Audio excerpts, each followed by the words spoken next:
Hello, this is Matt on the Moon Lambo channel. In this video, I'm covering, well, frankly, lots of stuff. It all stems from the latest blog from Hodor titled, Big Numbers, Big Money. And as is the case when I cover Hodor blogs, I usually tend to let his writing do most of the talking, which is different than the format of my channel typically. I'm an opinionated individual, I think it's fair to say, and so I like to say what I think on a host of topics, but I'll tell you, in the case of Hodor's blog, not only would it be way too long of a video if I covered everything, especially if I threw in all of my thoughts on everything, you'd be looking at a video that undoubtedly would be like an hour long, which I'm not going to subject you to. So we're just going to roll through some of the stuff that I found most interesting, and I encourage you to check out this blog for the rest of it if you care to do so. I like to support the XRP community members out there. There's lots of people putting out lots of good content. But before we get rolling here, if you would please delicately tap that like button, and if you're a fan of Ripple and XRP, go ahead and subscribe to the Moon Lambo channel. It would make my heart happy. Now, I want to give a shout out, actually, before we dig in here. This kind of made my day. It made me laugh here. So shout out to Daniel Foley here. And he says, Moon Lambo, and this is on Twitter here, he's at DJ Foley0. Moon Lambo, I listen to your YouTube videos on the way to pick up my son from school, and my wife listens in as a result. Every now and then, during the day, while I'm working, she'll randomly yell, "To the Moon Lambo!" at me, and then he writes in parentheses, "I work at home." Just a fun tidbit. And for those of you that don't know, I like to say stupid things sometimes, like, I should probably feel much more shame than I actually do, but hey, it's just Moon Lambo being Moon Lambo. But I end every video by saying, until next time, to the Moon Lambo. And so I'm glad they're having fun with that, because it is indeed stupid and worthy of mocking. But anyway, you made my day, so thank you so much for sharing that with me. So into the content here. Big numbers, big money, the piece from Hodor. During the long crypto winter, we were witness to the negative characterization of crypto by mainstream media. Countless times, they seem to delight in labeling the crypto market as in a bubble or based only on speculation.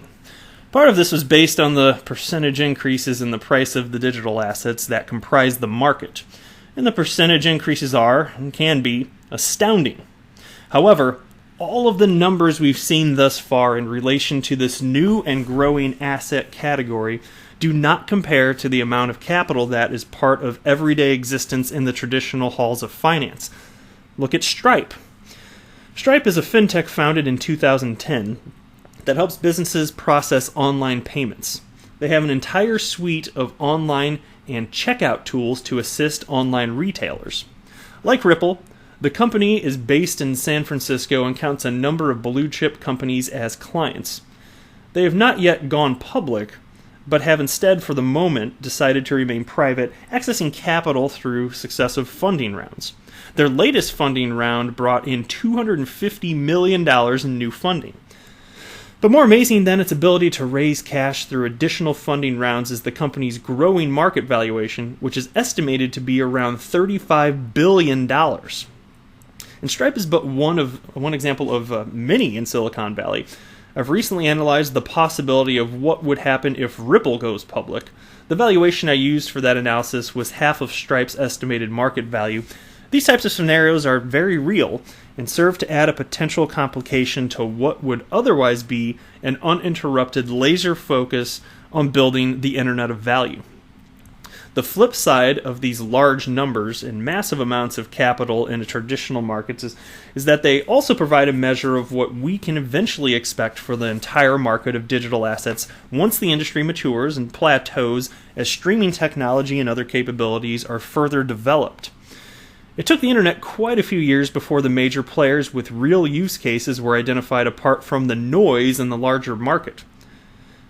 XRP's use case is measured using numbers that are too large for the human mind to grasp. Ripple's own estimates indicate there is approximately $10 trillion locked up in Nostro accounts overseas. And FinCEN estimated that the Forex market, when combined with other markets such as cross-border payments, accounts for trillions of dollars worth of value each day. It's unclear what percentage of this traffic is currently a part of RippleNet, and it's also unclear what percentage of these numbers will eventually settle through the XRP ledger. However, the percentages don't have to be large to have a profound effect on where the price levels of digital assets like XRP will plateau. The numbers of payments flowing through Xrapid is increasing week over week, and it looks like XRP is going to be the standard when it comes to payment streaming as well, with Coil announcing recently that they'd processed over 10 billion payments using standards-based technology. The crypto market is shifting its focus to digital assets with utility, and chief among them is the one created for cross-border payments and real-time streaming of value, XRP. Awesome stuff. Let me scroll down a little bit further because there's some general crypto news he wrote about, and I want to get into the Ripple stuff here. Check out this. I have not mentioned this on my channel, unless I'm really just forgetting I said this, but I doubt it. Ripple has a new website, so check this out. Ripple's corporate website underwent a design makeover last week. The new design promotes RippleNet to a more appropriate central location on the site, occupying the first drop-down interface on the main page. Ripple has also decided to use its homepage to publish a combination of compelling customer testimonials along with an easy-to-follow path for investigating RippleNet. This well-defined and friendly introduction to joining RippleNet is important for the company's next phase of growth and provides a nice user interface for potential customers. In addition to this impressive redesign of its corporate website, Ripple also, perhaps unintentionally, revealed 2 new customers that were not publicized prior to the fresh content.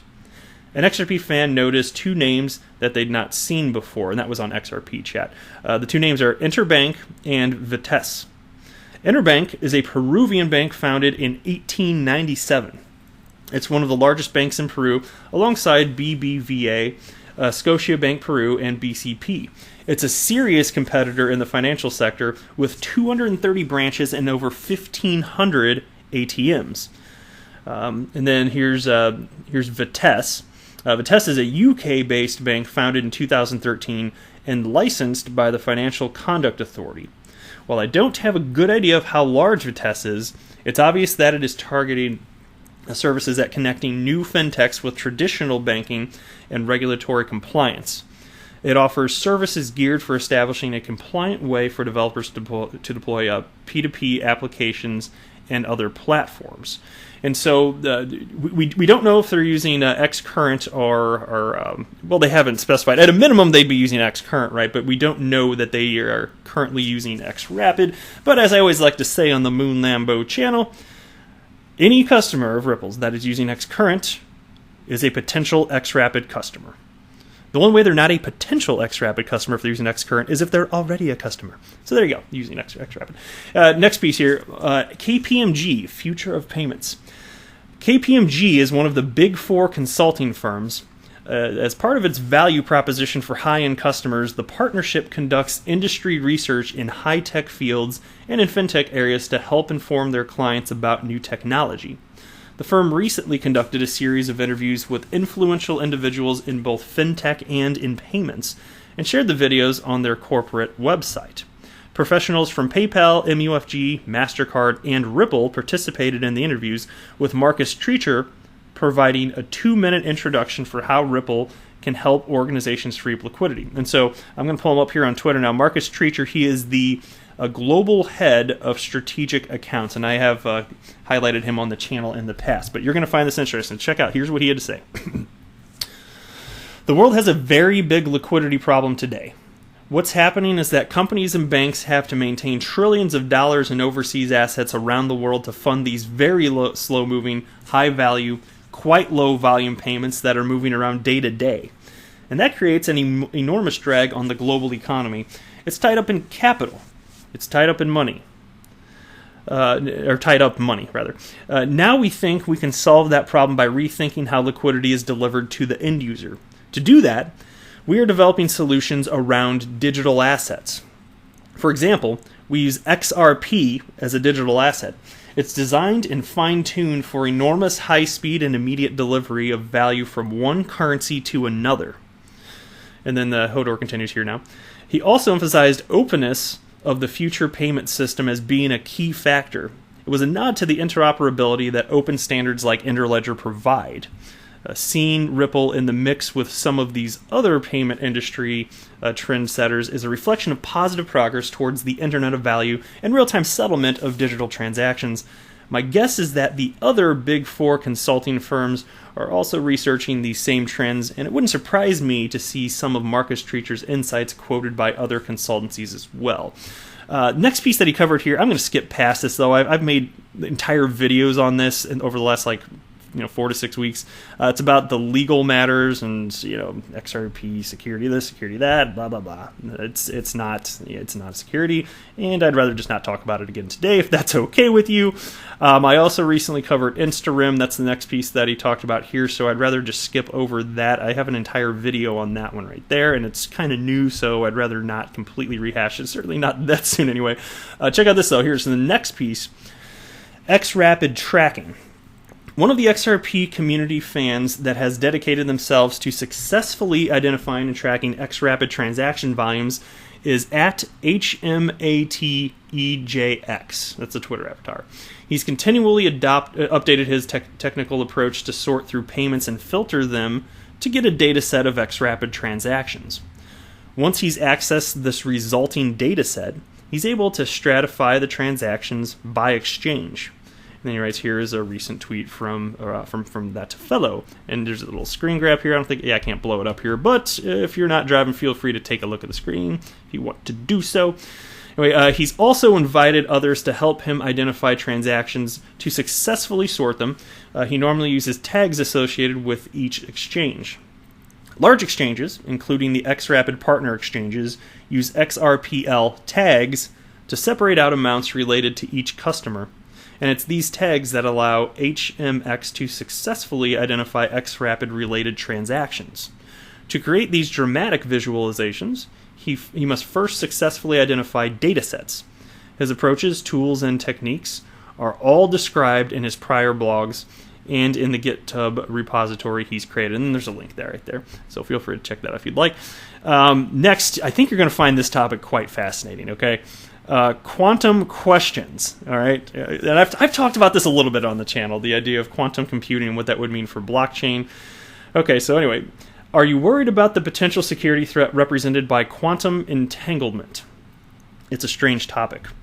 Development of this spooky tech has taken place on a combination of public-facing and dark black budget projects that are seeking to capitalize on the potential processing capabilities of quantum computers. Essentially, modern computers are limited by the speed of light, so there exists a point of diminishing returns in the creation of faster and faster silicon-based central processing units of computers. The new quantum computers use something called qubits that are capable of storing two potential values at the same time. The topic is a popular one with cutting-edge computer scientists and programmers, and Google even helped make an early version quantum computer available to researchers, known as D-Wave. Even though the technology is still very much in research mode, there are those in the crypto market who are already using it to create fear, uncertainty, and doubt about some of the classical security algorithms used in current cryptography. And occasionally, somebody that is not well versed on the topic feels the need to expound on the hype surrounding the new technology. And then here's a screen grab. There's a tweet from Andrew Yang. And so, Beast continues. Presidential candidate Andrew Yang tweeted out his concern over an article describing Google's quantum supremacy. In that tweet, he made the comment that no code is uncrackable. And so the full tweet reads, by the way, Google achieving quantum computing is a huge deal. It means, among many other things, that no code is uncrackable. All right. Before any serious FUD appeared around the topic, Nick Bougalis from Ripple did some research into the matter and communicated his thoughts in a recent multi-tweet. I've taken his responses from multiple tweets and combined them here. And here it is. This is from Nick, who is a Ripple employee. He leads the C++ team at Ripple. It's Saturday night. I'm a cryptographer. Let's have a chat about quantum computers and crypto. Google didn't just achieve quantum computing, and even if they advanced the state of the art, I very much doubt that Google has achieved quantum supremacy in a meaningful way. With that said, even if you do get quantum computers, to say that no code is uncrackable is simply not true. Yes, crypto algorithms we use can be attacked once general-purpose quantum computers with a sufficient number of qubits are available. But we aren't anywhere near that, and I don't see getting there soon. There are very hard problems we need to tackle first, involving quantum decoherence and interference. This is important because we have quantum-resistant algorithms, and there is active research continues. Sunday morning follow-up, it turns out at Isis Lovecraft tweeted about this issue last night, going a lot deeper than I did. For more information, you should take a minute to read this thread, and then there's a link right there. Anyway, and then Hodor continues, the communication was a proactive response to Andrew Yang's ringing of alarm bells. Nick Wigalis' multi-tweet served to demonstrate how Ripple is actively surveying new technology. Quantum computing is probably one of a number of areas where the company is allocating its resources. In any event, it's a relief to know that Nick Wigalis is aware of these recent claims by Google engineers, even if they seem to enjoy engaging in hyperbole to the dismay of those of us that take blockchain technology very seriously. All right, and it's probably the last major piece I wanted to cover. I think let me just scroll down to make sure I'm not forgetting anything here. Yeah, I think that's going to be the meat of what I really wanted to talk about here. There is all sorts of other good stuff here, so I'll link below. Feel free to click on this if you want to check the rest of it out here. But I am not a financial advisor. Do not buy or sell anything because of anything that I say or write. That would be a very, very, very bad idea. Until next time, to the moon, Lambo!